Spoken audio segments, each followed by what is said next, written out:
So for number 5d, what is the edge length of a cube with the volume of 27 out of 64 cubic units?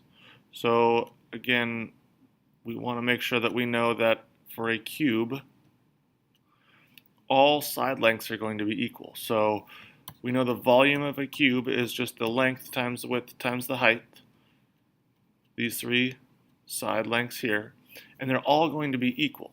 So we know our volume already is 27/64. So we need to find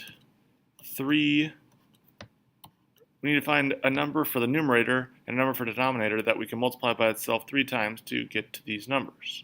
So as we saw in 5c, if we take 3 and we multiply by itself 3 times, we have 3 times 3, which is 9, 9 times 3, which gives us 27 here. So the numerator here has to be 3 because we're multiplying it by itself 3 times here.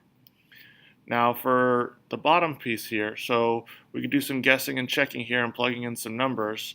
If we did 5, we'd see that it ends up being 5 times 5, which is 25, and then 25 times 5, which is 125, which is too big.